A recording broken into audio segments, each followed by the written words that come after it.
Okay, Angie Andrews Eyesight. And this little incident just happened to me. So, of course, I have to share because I essentially think that life is journalism. And if you don't have a recorder in hand, but you have a piece of paper, a pen, you can just write down the things that happen to you. So, needless to say, this is just another ordinary experience.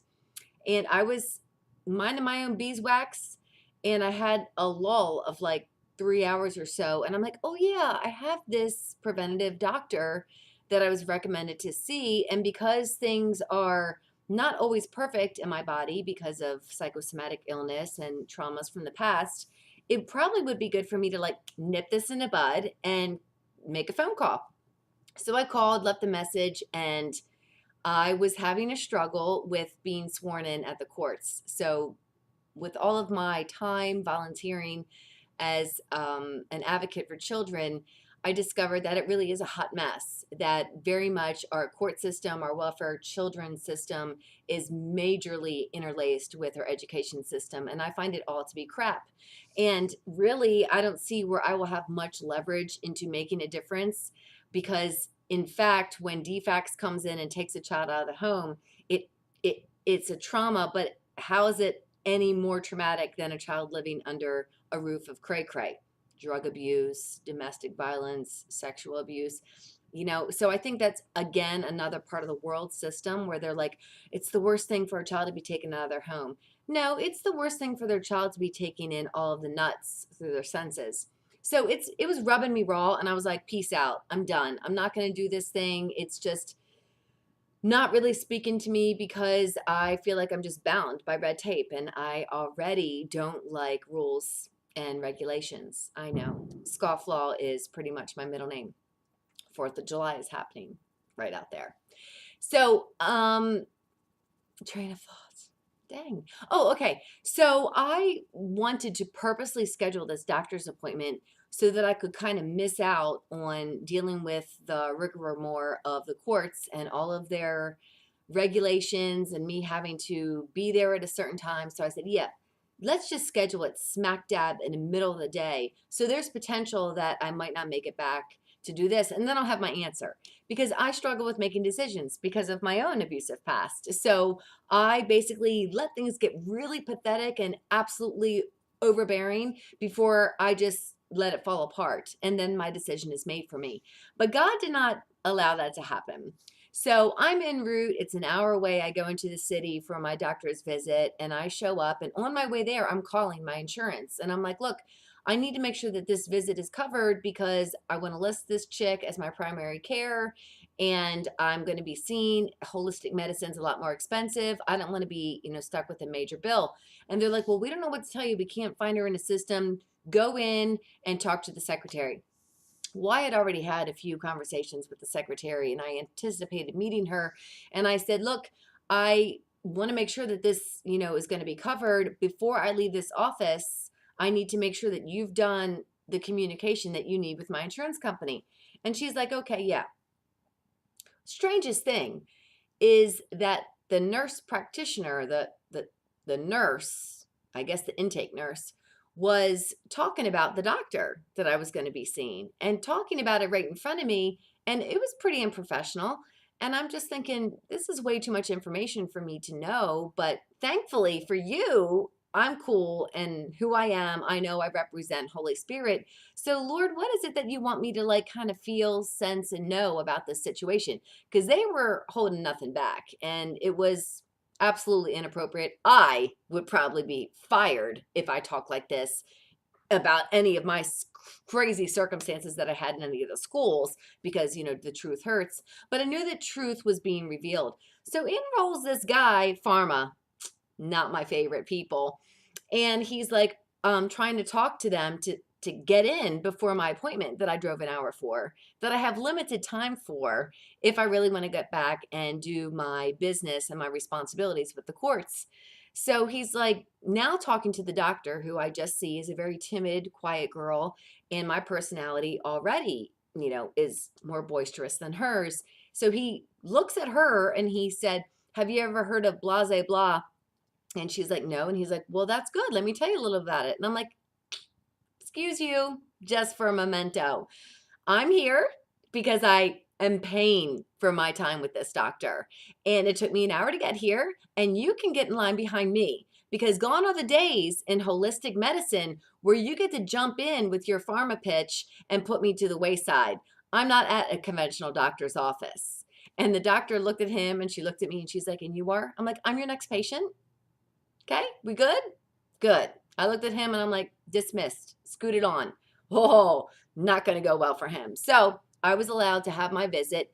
And I noticed that the girl doing my intake was really tripping up, like really like everything had to be perfect. And she was wasting my time. She was being nitpicky. I'm the new patient. I'm thinking your tone, your demeanor, the way you're carrying your shoulders, you're being very judgy, and I know it, and I'm also a knower. So I'd like you to back down. And she was like, I actually need you to tell me. And I was like, whoa, girlfriend. Woo. And she's like, I need you to tell me these things because I go talk to the doctor. And I'm like, how about it's my doctor's appointment and I'm going to go talk to the doctor about myself. I'm not telling you anything else. You've now wasted 25 minutes of my precious time with the doctor who I'm paying. This needs to stop. Well, she didn't like that. And she went in her tizzy and she went back there another 10 minutes later and she comes out because she did something wrong. Now, this is a clue. She did something wrong with my blood pressure and she was like frantic, like, oh my God, I can't believe I did this. And I'm like, relax, girlfriend. The problem is you're taking undue responsibility onto your shoulders when you really have a very basic level of care to give to me. And if you would have kept it simple and where your position was, what your lane is, then we wouldn't have really been wasted now 35 minutes and you being upset because you made a mistake. We learn from our mistakes. Let's carry on. Can I see the doctor now? Like, sincerely, we're like, time is ticking. So I go back and I'm given the gamut of things that have been going on since I got the vaccine that gave me polio and left me bedridden for a year and a half, since I got the flu vaccine that made me even more sick.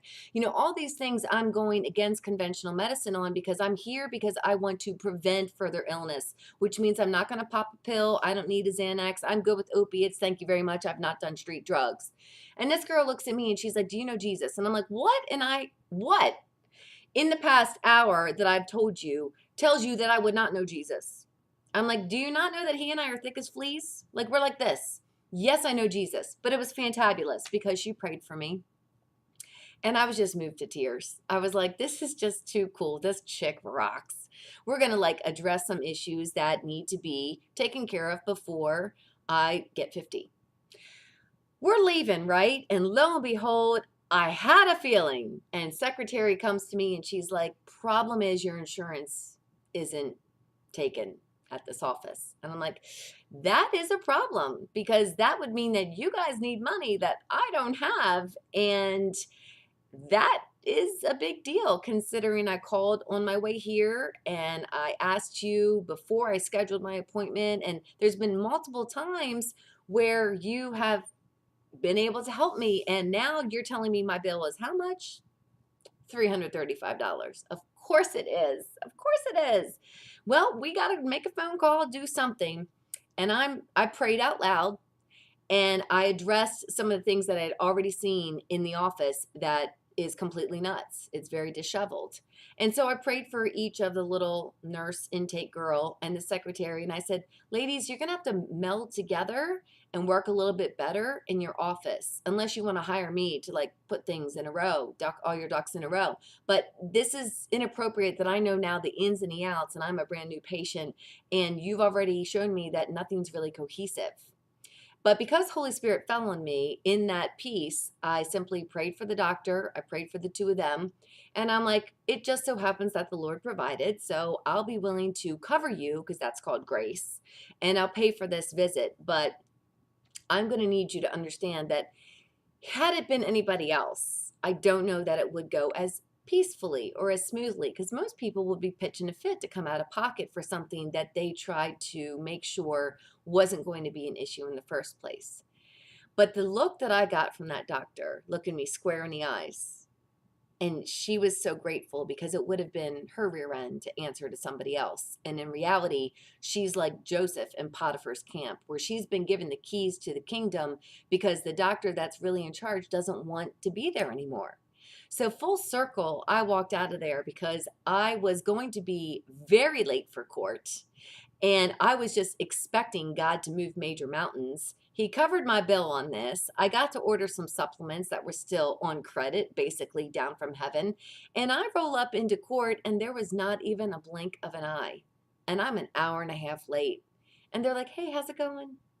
I'm like, pretty great, actually, because I was under the radar. I was able to speak in a way that was setting the record straight for God's kid, me. I'm his daughter. And I was heard.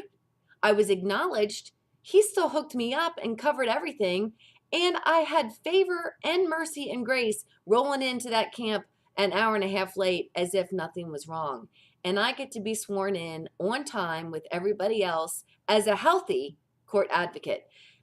Things just don't get better than that. I love it when a plan comes together. Simply, it's just grace, peace, and mercy.